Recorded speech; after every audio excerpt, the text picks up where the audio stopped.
Hola, buenas tardes a todos, o mejor diciendo, buenos días a todos.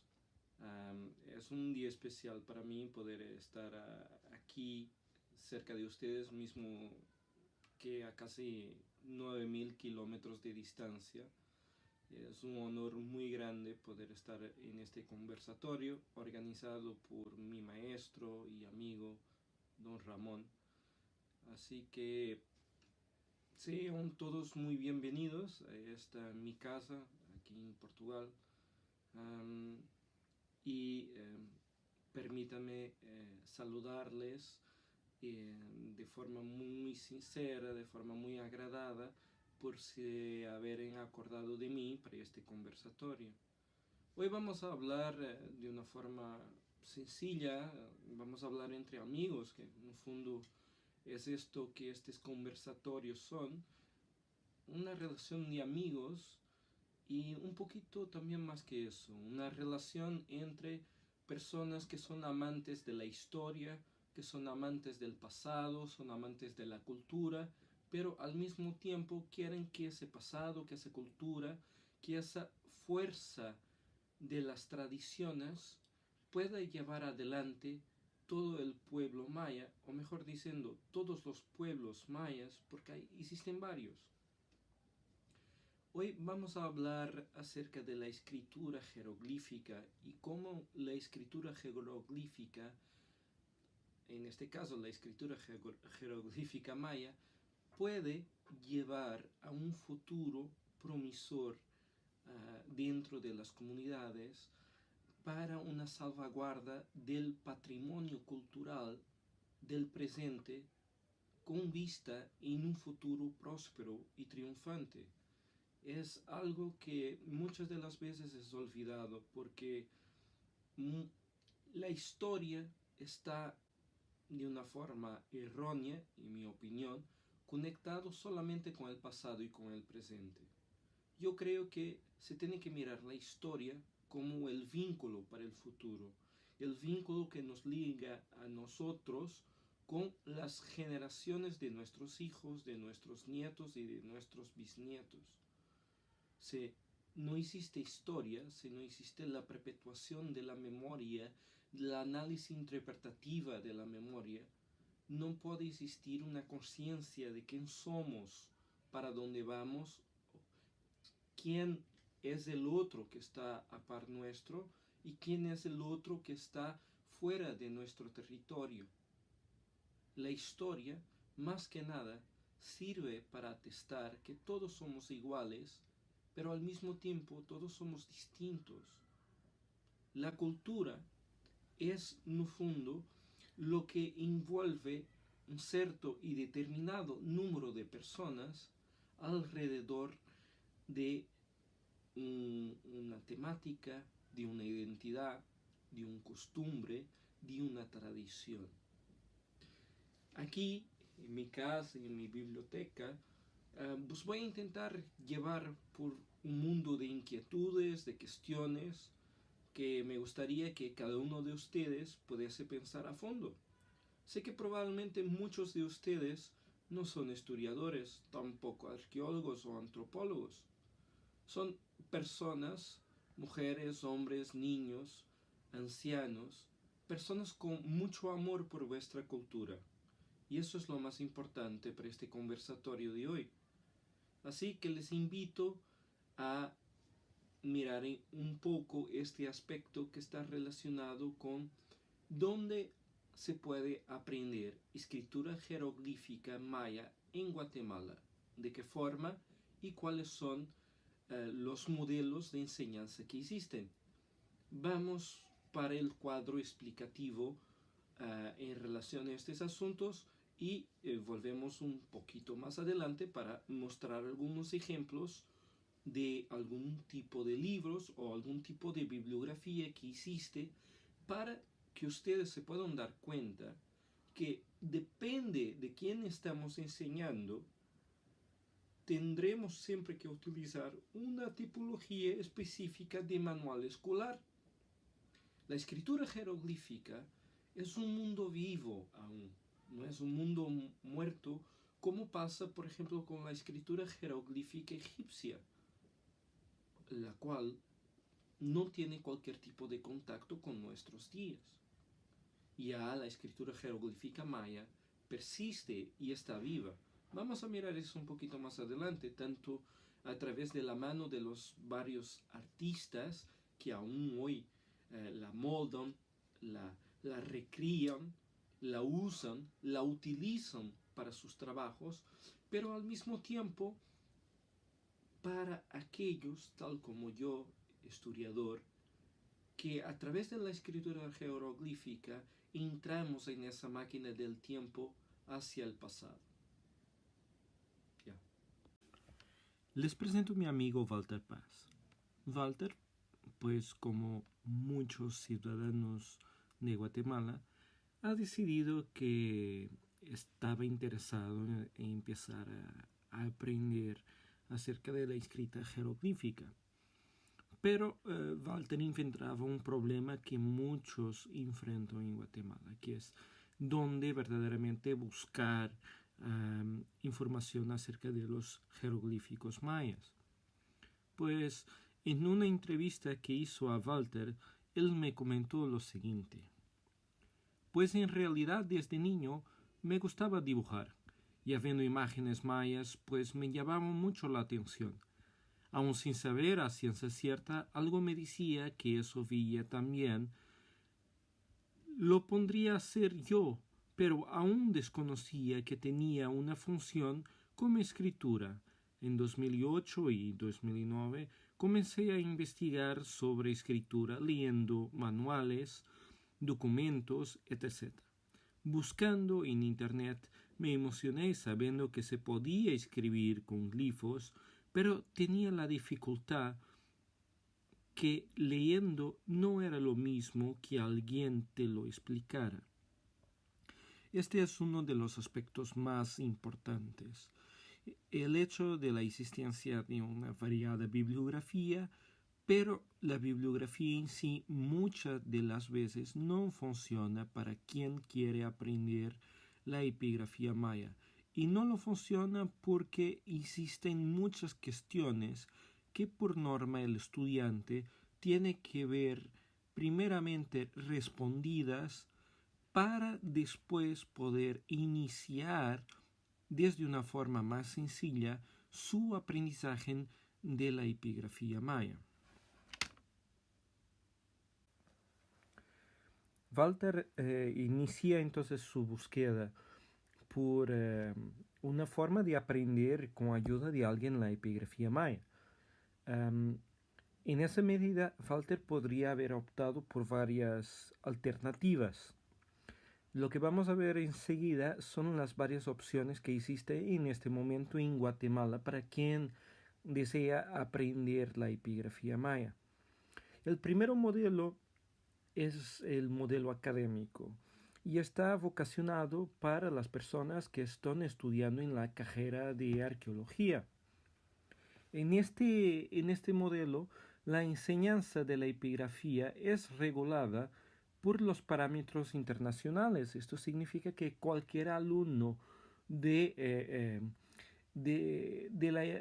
una cátedra de epigrafía maya en cualquier parte del mundo va siempre a aprender la epigrafía maya de la misma forma, siguiendo siempre los mismos parámetros, las mismas reglas, de forma a facilitar la comunicación entre varios investigadores de todo el mundo, pero también a crear en torno a la epigrafía maya un conocimiento verdaderamente científico.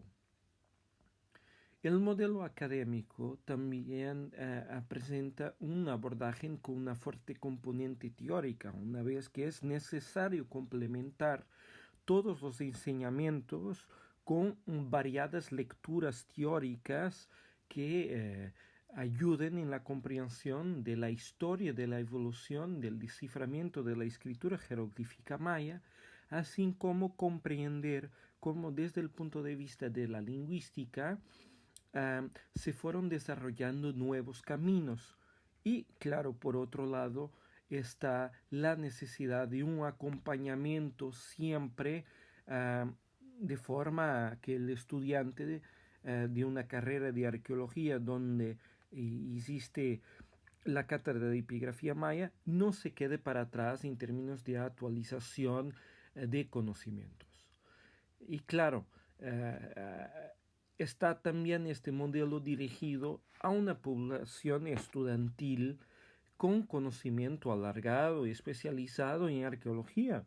Una vez que vamos a hablar dentro normalmente de este modelo académico, o sea, en lo que es la cátedra de epigrafía maya dentro, por ejemplo, de la licenciatura de arqueología en USAC, es frecuente hablar, por ejemplo, de varios monumentos o de varios sitios arqueológicos, de los cuales muchas de las veces no existe tiempo en clase para hacer una contextualización de cada uno de esos espacios arqueológicos. Entonces, por eso es siempre necesario que el alumno tenga un conocimiento alargado, especializado dentro del mundo de la arqueología. Quizá por eso, dentro del currículo de la licenciatura de arqueología en USAC, el modelo de epigrafía, o sea, la cátedra de epigrafía, es introducida en el último semestre de la licenciatura, quizá por eso, porque es necesario y está este conocimiento bastante alargado. En Guatemala se enseña la epigrafía maya dentro de la carrera de arqueología, tanto en las universidades de San Carlos de Guatemala como dentro de la Universidad del Valle de Guatemala.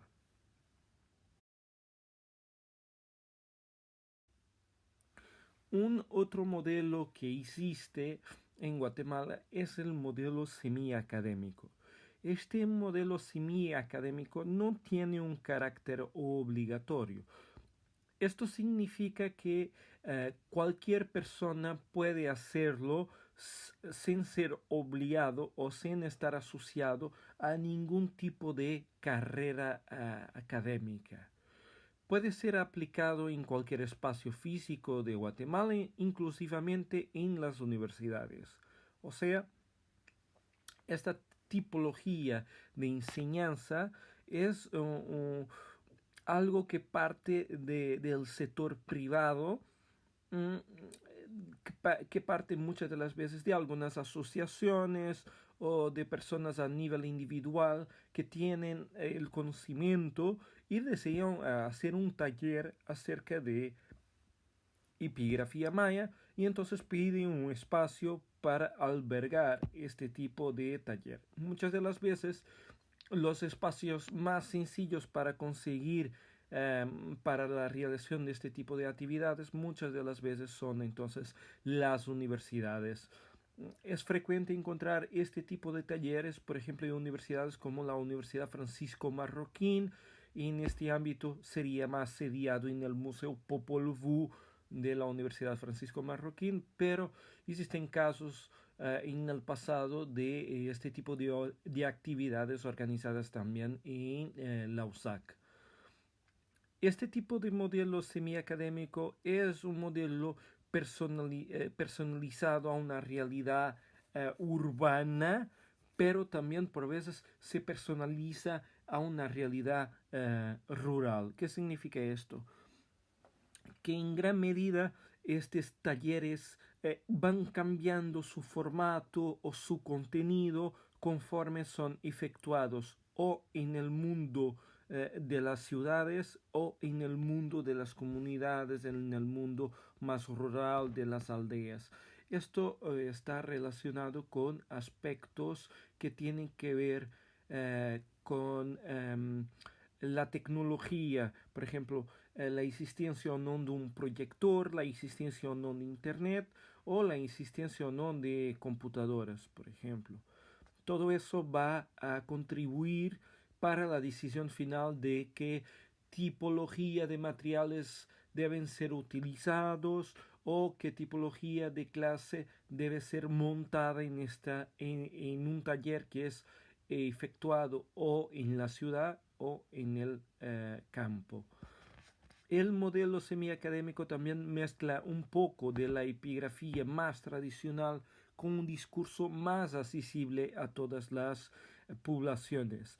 Esto porque, como no tiene un carácter obligatorio, o sea, como este tipo de talleres no está insertado dentro de una carrera académica, dentro de una licenciatura, entonces existe una libertad para seleccionar los contenidos, pero también existe la posibilidad de manejar otro tipo de discursos, otro tipo de vocabulario, de forma a facilitar la vida a quien está presente en estos talleres para aprender epigrafía maya. Y también estos talleres que obedecen a este modelo semi-académico normalmente son constituidos por un equipo multidisciplinar.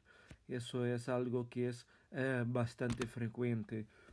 Sin embargo, este tipo de talleres tiene en sí un pequeño un pequeño problema. Muchas de las veces esta tipología de taller es más organizada en lo que es la ciudad de Guatemala, lo que crea una dificultad a muchos que no viven en la capital de se acercaren hasta la capital y poder hacer los talleres. También en 2016 tuve la oportunidad de entrevistar a un querido amigo, Alejandro Garay Herrera, que organiza varios talleres de epigrafía maya por toda la Guatemala, y comentando en conversación lo que él pensaba acerca de los talleres que se realizaban en un modelo abierto. Él dice lo siguiente: también hay cursos abiertos, esto es Museo Popol Vuh, en donde la gente puede asistir sin mayores conocimientos sobre el tema, sobre todo si pueden pagar. Muchas veces un precio inalcanzable para el ciudadano de a pie, y pueden estar a la hora. En varias ocasiones el horario en el Popol Vuh es por la tarde-noche, haciendo imposible que una persona que se mueve en autobús pueda llegar y quedarse para el curso. Después de las 7 no hay transporte, además de que es una zona peligrosa para salir a caminar por la noche. Entonces, si no vives en la ciudad de Guatemala o en sus cercanías, o no tienes 400 o 600 quetzales para pagar un curso, un vehículo para moverte o el dinero para pagar un taxi en más de una ocasión, no estás inscrito en la universidad o no puedes llegar a la universidad donde puedes aprender sobre esto. Si vives en una aldea de Yacaltenango, a casi 400 kilómetros de la ciudad de Guatemala, la respuesta simple es que no hay lugar para aprender sobre esto. Por eso, la gente que quiere aprender sobre el tema se sorprende cuando alguien les dice: vamos a llegar a enseñarles, porque tradicionalmente eso no ocurre. Si no vienes a la ciudad a aprender sobre esto, no lo vas a poder aprender. Pues esta crítica de Alejandro es una crítica muy irreal, y es algo que la asociación SACCHUEN, una asociación de la cual hace parte Alejandro Garay Herrera, intenta combatir este monopolio de la capital por la epigrafía maya. Entonces, de esta forma, la asociación SACCHUEN lo que hace es viajar por casi toda la Guatemala.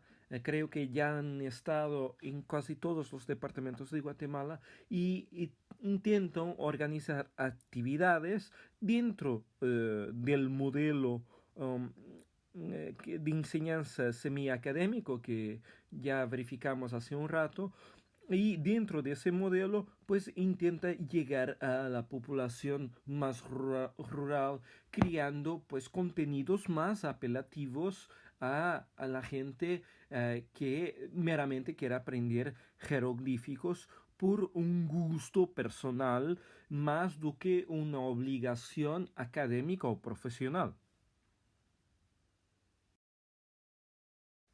Existe también un otro modelo, es el modelo temporal. Esta tipología de modelo de enseñanza del modelo temporal es algo que se asemeja mucho al modelo semi-académico, pero este modelo temporal, como el propio nombre indica, es un modelo que significa que no siempre hay actividades de enseñanza de epigrafía maya y cuando las existen mayormente son realizadas por,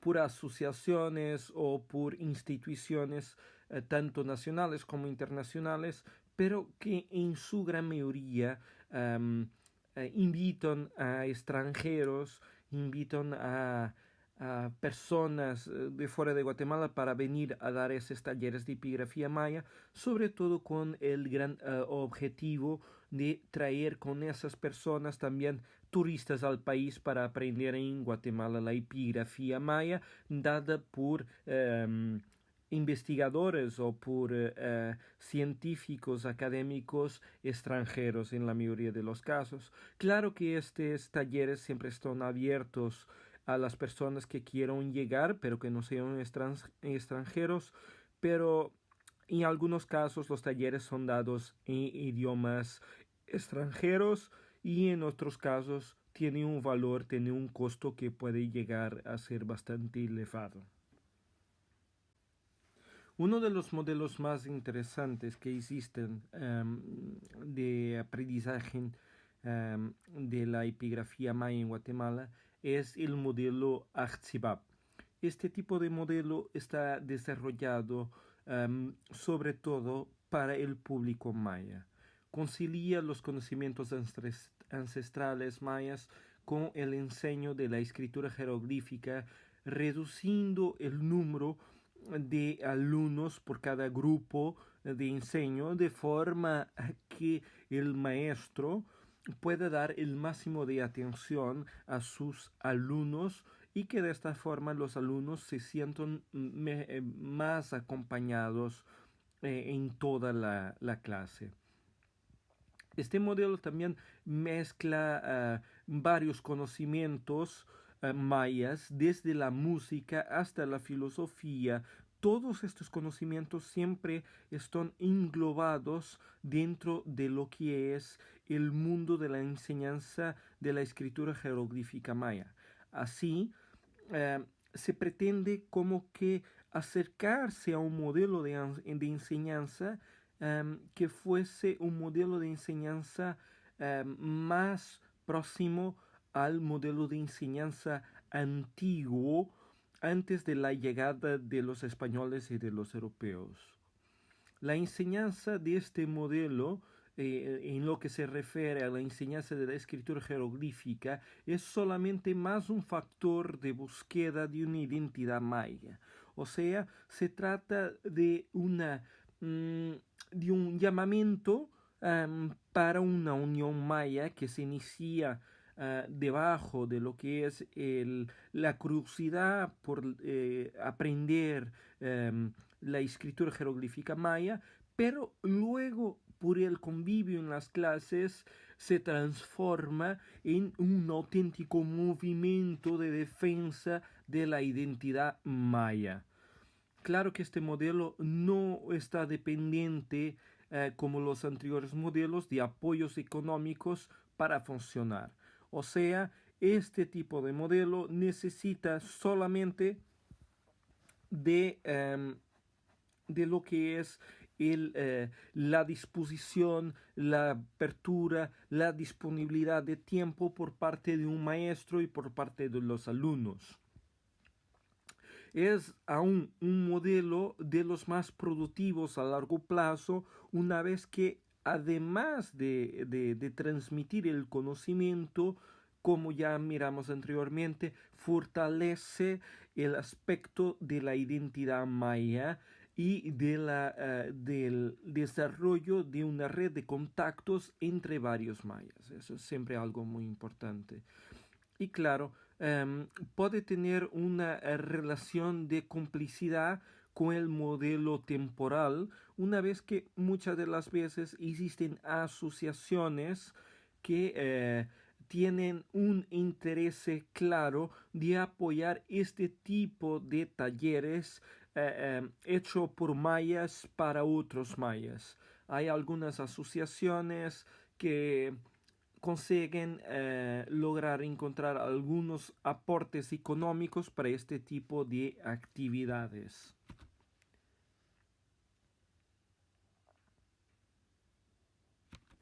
Este tipo de taller fue el taller seleccionado por Walter. Walter Paz hizo este taller con un otro amigo mío, Héctor Solchok, y el resultado fue increíble. Ustedes ahora pueden verificar en la pantalla un fantástico dibujo y texto hecho por Walter Paz.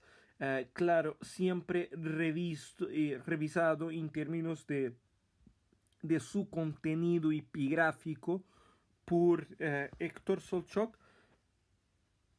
pero como pueden observar, hay una identidad propia que Walter consigue dar tanto al trazo en lo que es la imagen, el diseño, pero también en la grafía de cada glifo, tornando cada glifo algo muy bonito, pero sobre todo algo funcional, pues todos estos glifos tienen una lectura, aquí está un texto y además de eso, lo que tiene aquí de importante es demostrar cómo a través del aprendizaje de la escritura jeroglífica antigua, aplicando los idiomas mayas actuales, se puede seguir dando vida a esos mismos jeroglíficos.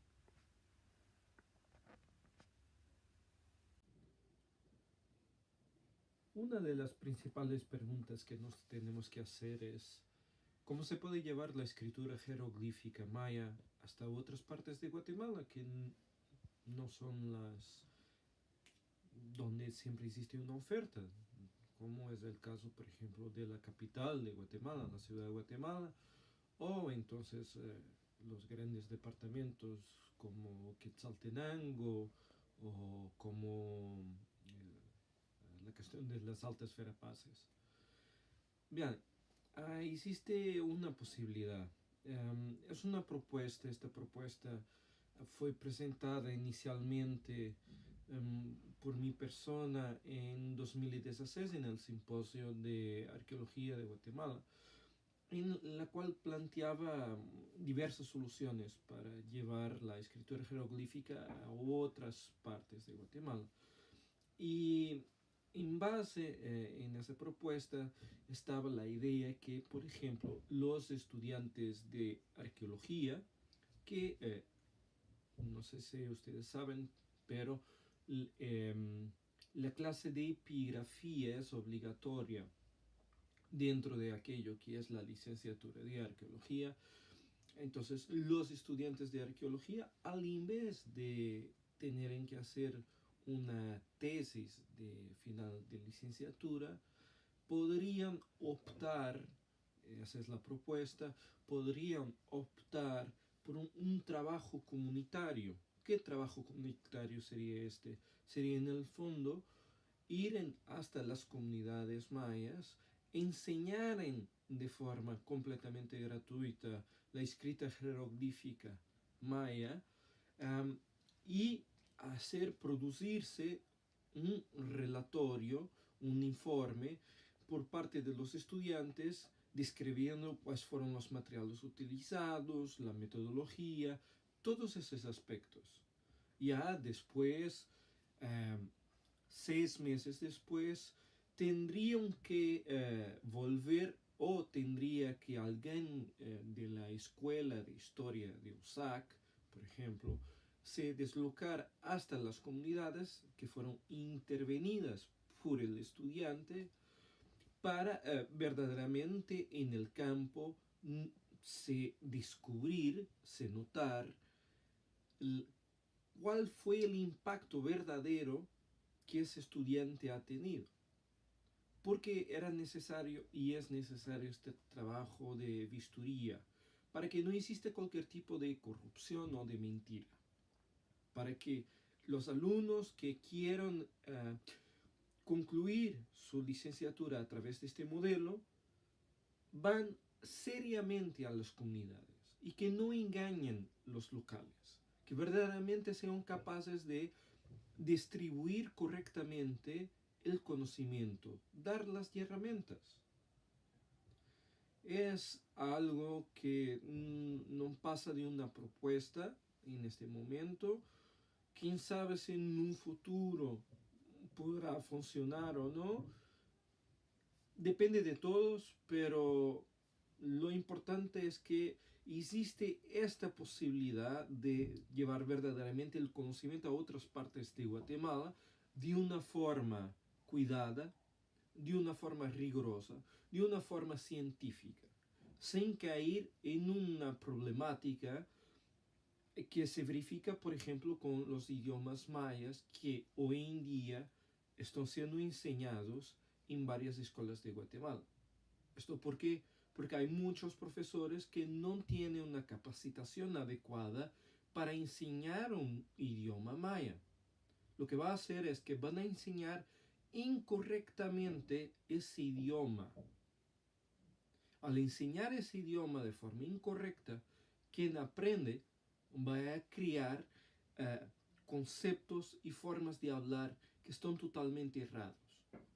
Si pensamos que toda una generación podrá aprender estos idiomas mayas de forma incorrecta, a largo plazo y a medio plazo podemos estar delante de un problema muy serio en Guatemala en lo que dice respecto a los idiomas mayas. Ya. Una otra pregunta que nos debemos hacer es, ¿son los talleres de enseñanza de la escritura jeroglífica maya suficientes para la salvaguarda del patrimonio, de esta salvaguarda de este conocimiento?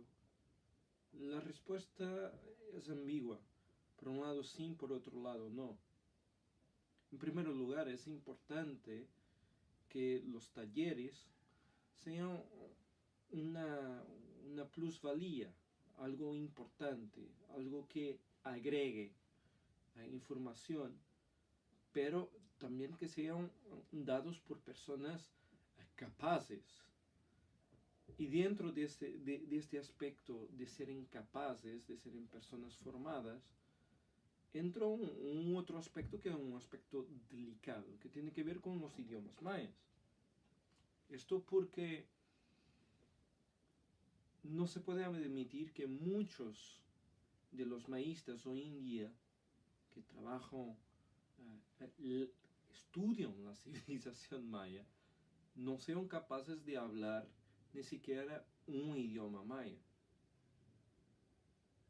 A esfuerzo se debe aprender por lo menos uno de los varios idiomas mayas.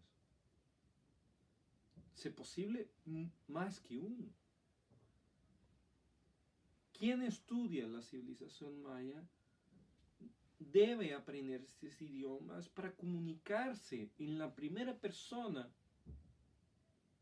con los mayas, que son quien vive hoy en día, que son los legítimos detentores de la cultura maya.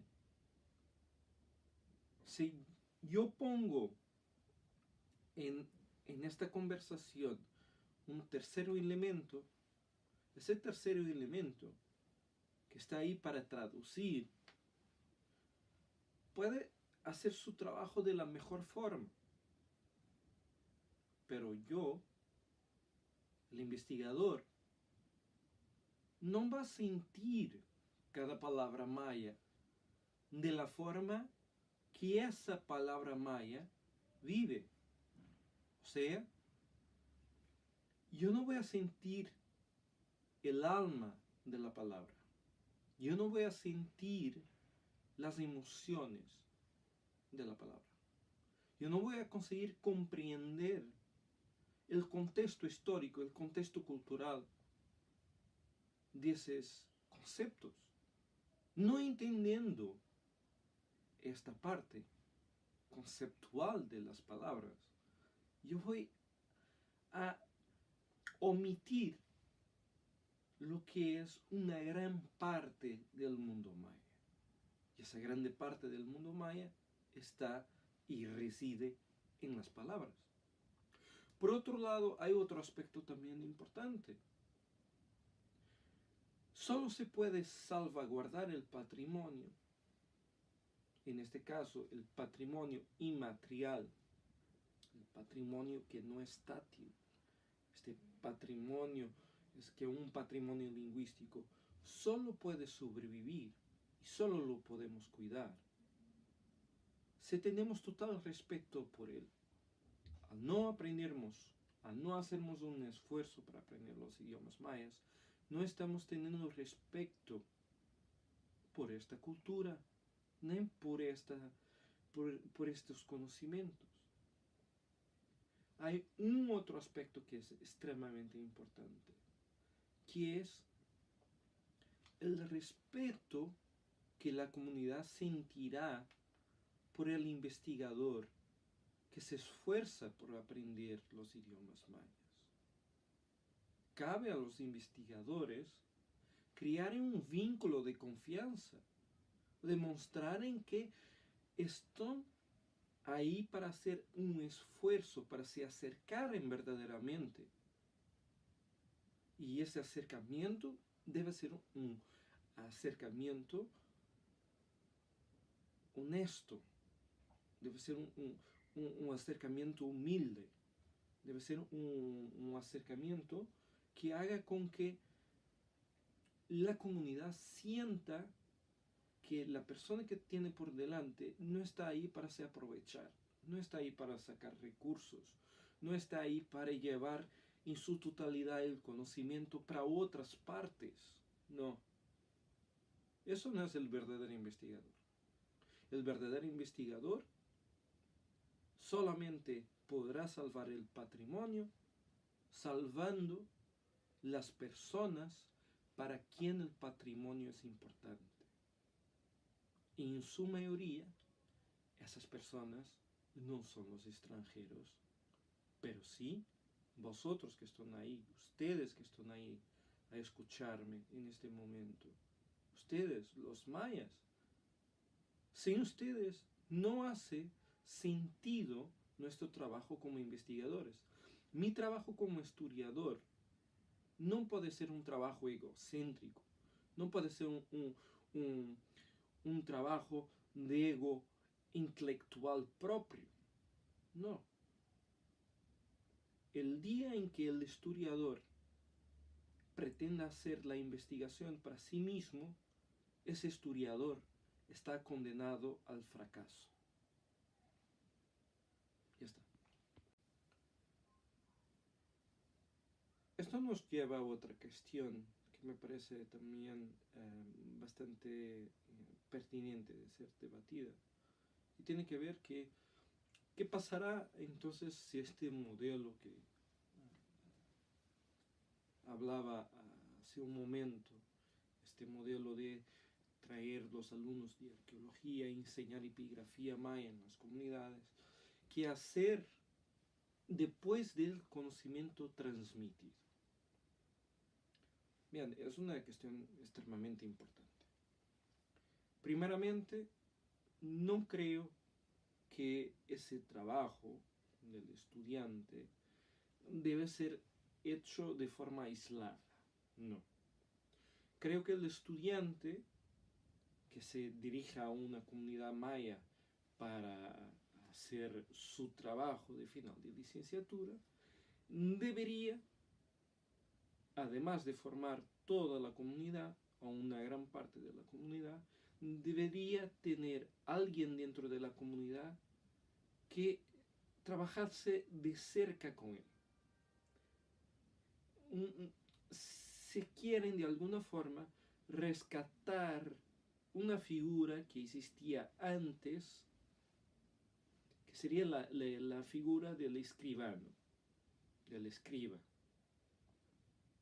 Igual que hoy, por ejemplo, en varias comunidades mayas existe el ajquij, o el guía espiritual, podría, y en este caso sería conveniente, que se retomase la figura del escriba de la comunidad. ¿Para qué? Este escriba de la comunidad iría a aprender de perto, de cerca, con el arqueólogo. Iría a agarrar todo ese conocimiento y aplicarlo en la ausencia del arqueólogo. Porque el arqueólogo vaya a transmitir un conocimiento.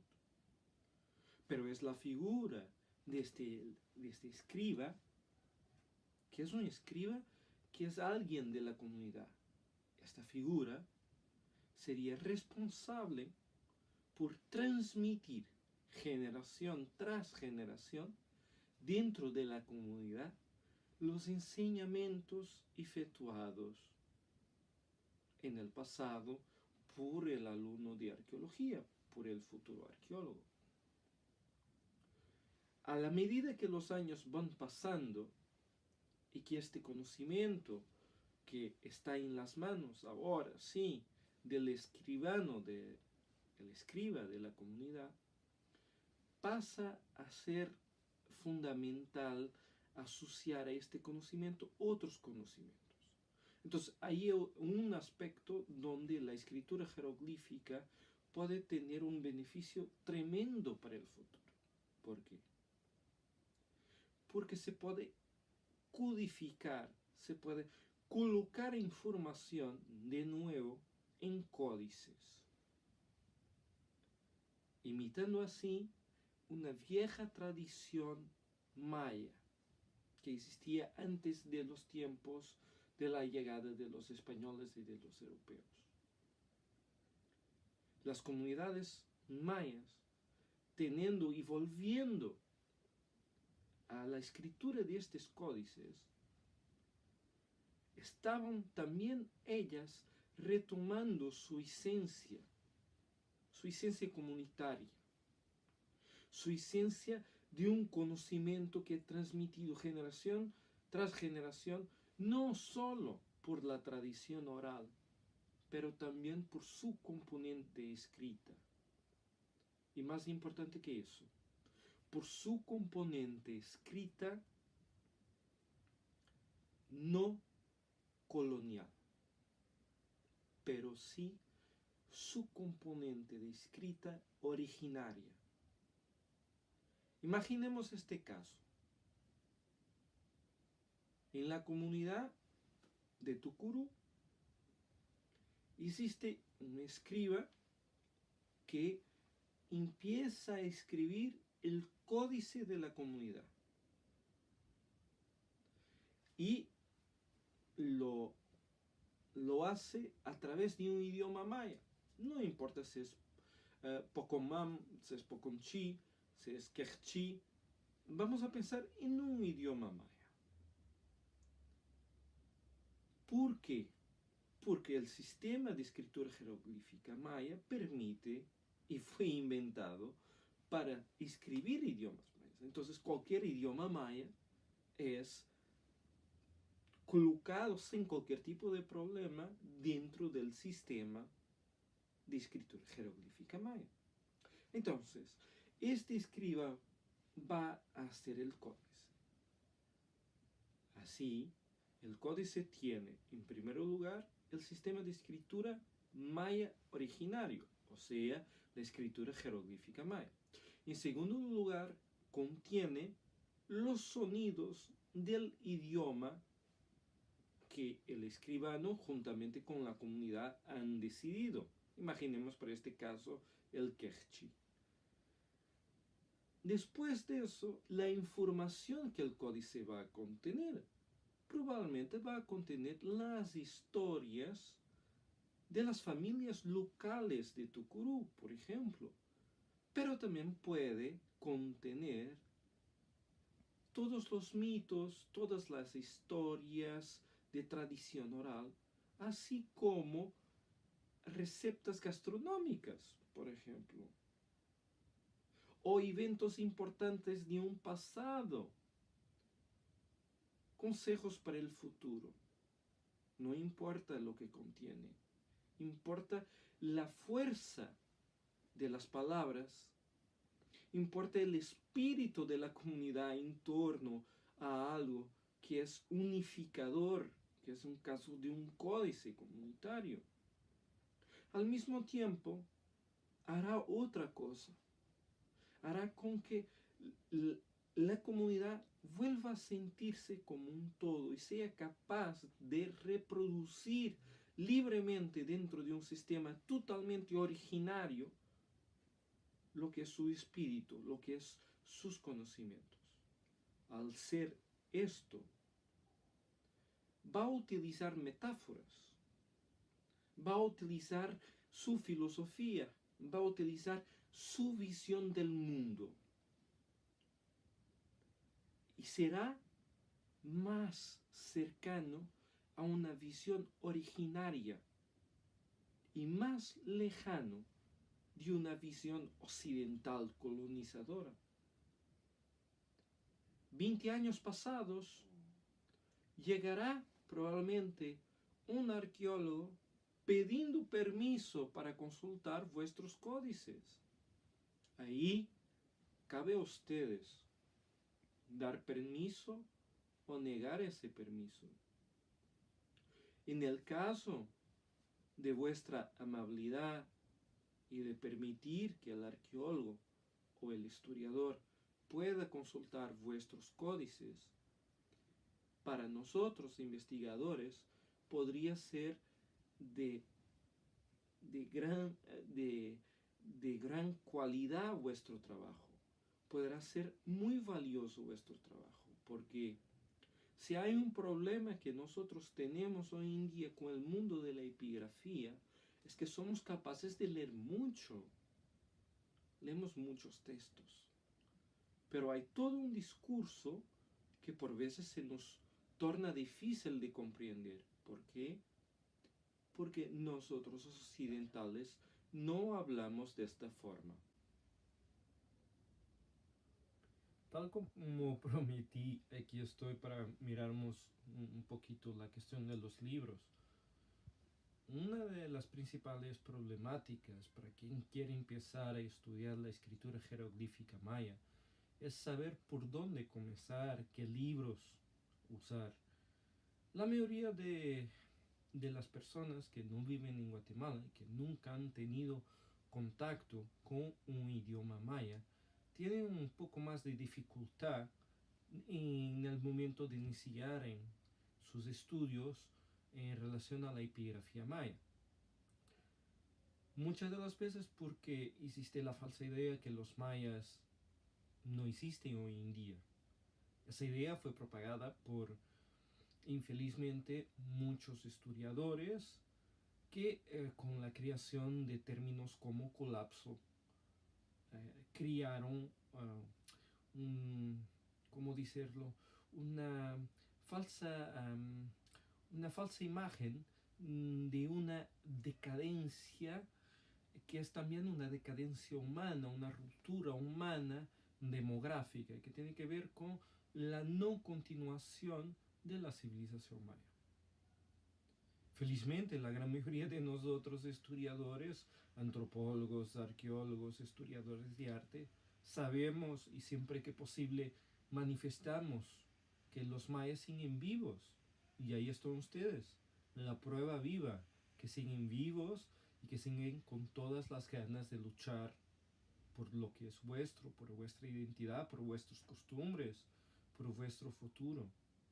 Ahora, las personas que están fuera de Guatemala, fuera de México, fuera de Belice, de Honduras, de El Salvador, los extranjeros, los gringos, intentan buscar en muchos libros el pasado olvidado, el pasado de esa gran civilización que es la vuestra. Para ellos, estos libros que hoy encontramos no son más que libros que antes, ya mucho antes, libros que en la década de 30, de 40, van empezando a salir como este libro de Morley, que es uno de los primeros intentos de una gramática de escritura jeroglífica maya. Actualmente, una gran parte de este libro está desactualizado, pero ahí empieza la problemática. Estos libros, por ser más antiguos, muchas de las veces tienen traducciones hechas para idioma español. Por otras veces, libros más recientes y bastante interesantes, tal como este, que salió en el año de 2012, si no estoy en error, solamente existe en su formato inglés. O sea, no existe un formato en español que pueda ser leído y comprendido sin cualquier tipo de problema por cualquier hispanohablante. Esto crea una barrera que es una barrera que dificulta y mucho el aprendizaje de los alumnos, sobre todo los alumnos de las tierras mayas que quieren aprender la escritura jeroglífica. Entonces, ¿qué otra tipología de manual existe para personas que, por ejemplo, no manejan el inglés o no manejan, por ejemplo, en este caso, el francés? Existen pequeños libros que por veces se pueden encontrar en sitios de internet, como por ejemplo este, Introducción a la escritura jeroglífica maya. En un conjunto de 2 volúmenes, el primero es la parte de gramática, la segunda es una parte de diccionario. Esta tipología de libros, de manuales, son manuales que muchas de las veces son utilizados en los eventos de la Asociación Europea de Mayanistas o de otros tipos de eventos donde existen talleres de aprendizaje de escritura jeroglífica maya. Muchos de estos libros son la base del conocimiento que muchas de las instituciones que hoy en Guatemala hacen un esfuerzo por divulgar la escritura jeroglífica maya utilizan. La problemática muchas de las veces está en el propio lenguaje utilizado. Muchos de estos libros, muchos de estos manuales, tienen en el fondo un léxico, un vocabulario que es muy trabajado, muy difícil y sobre todo muy científico dentro del ámbito de la lingüística, que muchas de las veces dificulta el aprendizaje por las personas que solamente quieren tener una primera abordaje con un sistema de escritura de sus ancestros, que no pretenden hacer carrera en el estudio de la lingüística o en el estudio de la epigrafía, pero mismo así quieren utilizar ese sistema de escritura para se divertir, para producir, por ejemplo, camisetas o otros bienes que pueden ser vendidos a un turista, pero que al mismo tiempo pueden ser utilizados de otra forma, como por ejemplo una forma de agrupamiento social, donde abuelos y nietos puedan compartir sus tiempos libres solamente a través de la escritura jeroglífica y demostrar cómo es sencillo y bonita la forma que está en la base de este sistema de escritura. Ahí entra otra problemática. ¿Dónde buscar muchos de esos signos? Bien, ahí mi sugestión es, hay ejemplos, y ya hablamos de eso, de estos manuales escolares que tienen una parte de diccionarios. Hay otros diccionarios que mismo estando por veces en inglés, tal como este, tienen en un fondo los glifos y sus traducciones.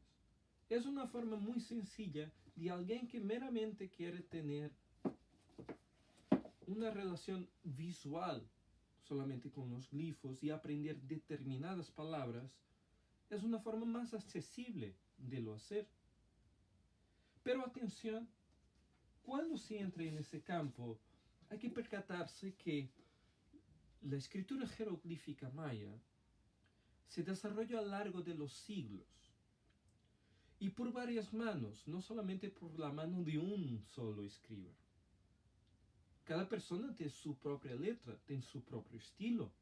Al mismo tiempo, al pasar de los siglos, las personas van introduciéndose cada vez más dentro del sistema de escritura y van poniendo más afecto, más cariño, pero también más estilo en la forma de escribir.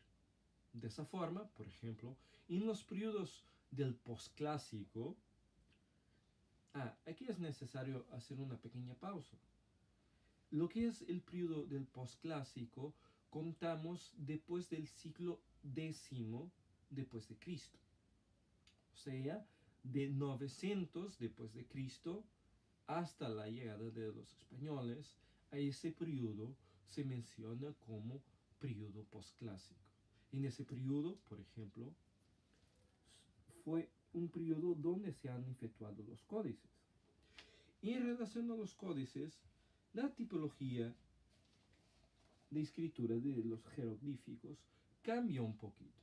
Entonces, para ese caso específico, es necesario un otro diccionario que esté más asociado con esa tipología gráfica de la escritura.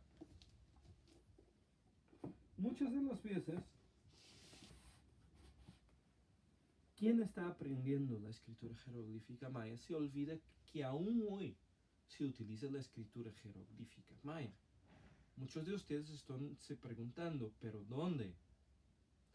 Por ejemplo, en los nahuales, en la cuestión del tiempo. Esos nahuales, ahí lo que se representa no es nada más, nada menos do que ese propio sistema de escritura maya. Así que vamos a mirar más una vez cómo los artistas son capaces de envolver lo que era la grafía antigua y tornarla una grafía actual, más bonita, más atractiva, pero también personalizada al estilo de cada uno. Puede que así alguno de ustedes se sienta motivado a iniciarse en este mundo de la epigrafía. Ya. Bien, así llegamos al final de esta comunicación. Es más un conversatorio, una forma de llamar la atención que sí pueden aprender el idioma maya, que sí que existe, que sí que pueden aprender la escritura jeroglífica maya, que sí que la pueden aplicar a vuestro idioma maya actual, que sí que pueden agarrar en todo ese conocimiento y transformarlo de forma a traer provecho para el futuro de la comunidad, en el intuito tanto de lo que hablaba hace un rato en relación a la posibilidad de haber códices comunitarios, pero también para atraer las nuevas generaciones para este mundo fantástico que es vuestro mundo, el mundo de los mayas. Hoy en día las nuevas generaciones, muchas de ellas están más interesadas con el mundo del extranjero. Esas generaciones comprenden que muchos de los extranjeros están fascinados con su cultura, con la cultura de los mayas, quizá esos jóvenes van a percatarse y a dar un mayor valor a su propia cultura. Desde Portugal, desde Lisboa, les agradezco esta oportunidad. Les invito a que quien quiera me escriba. Voy a dejar mis contactos aquí abajo para que puedan mirar para dónde me pueden escribir. Y así que vuelva a Guatemala, que espero que no tarde mucho. Me va a gustar mucho ir a visitarlos a todos ahí a Tucurú y se trata de algo que espero con muchas ganas y con mucha ansia conocer a todos vosotros y volver a repetir este tipo de contacto, ahora sí, de una forma más cercana a todos ustedes. Mucho obrigado. Um, muchas gracias, mejor diciendo, muito obrigado em português e Bantioche.